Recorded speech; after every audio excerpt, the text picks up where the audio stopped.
What is going on, guys? My name is Keegan, or 86 Films, and I thought since it was such a beautiful, nice, and rainy day that I would spend it doing a little review of my car for you guys. So, if you don't know, I own a 2014 FRS, and this is the interior of it.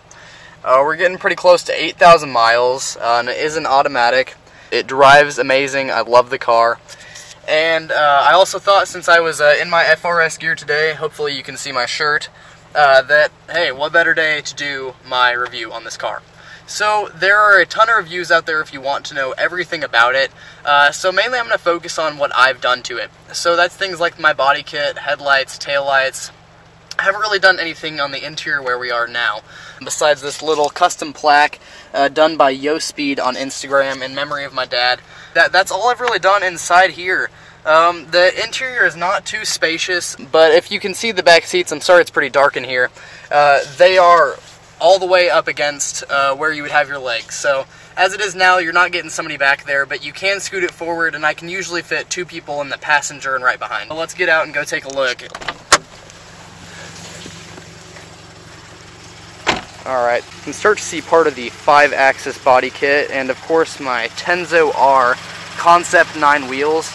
Love them. They were about 175 bucks a piece, so it really cheap upgrade to do. Of course, you can see my spec-d headlights, and you also see my switchback turn signals.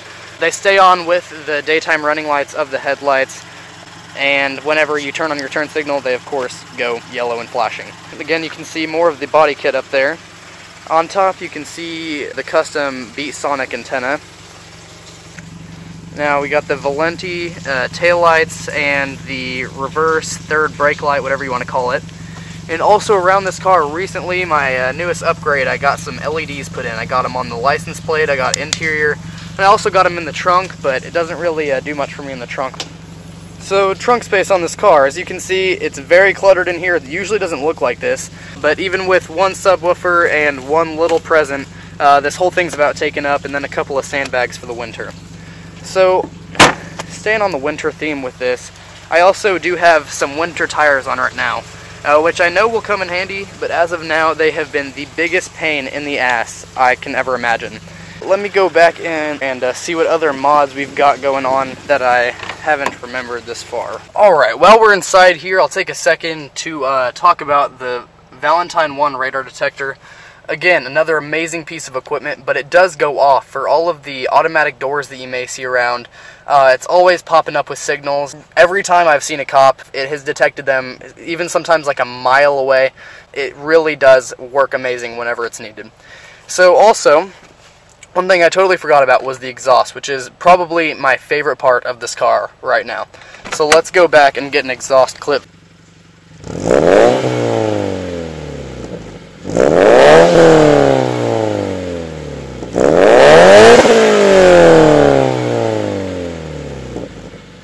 So hopefully this camera did the exhaust justice.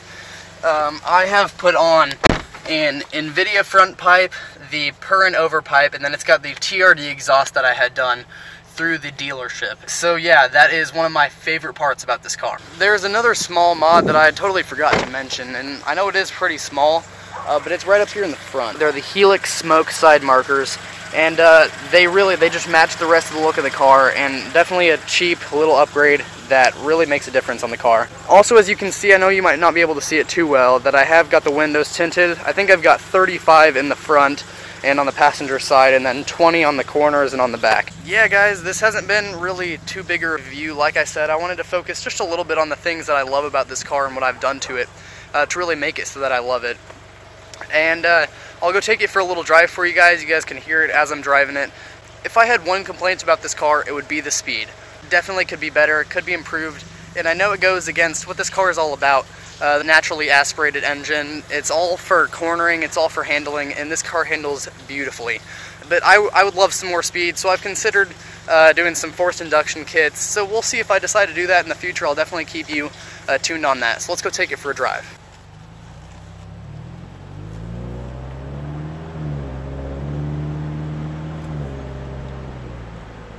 Don't want to go too fast in the neighborhood here, but give you a little bit of acceleration up the street. It's also really rainy, so be careful of that.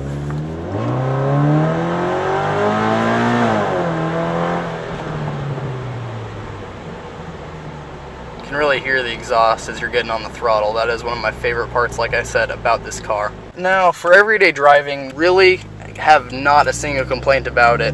What I love most about this car is that it stands out on the road. You don't see any other car like it.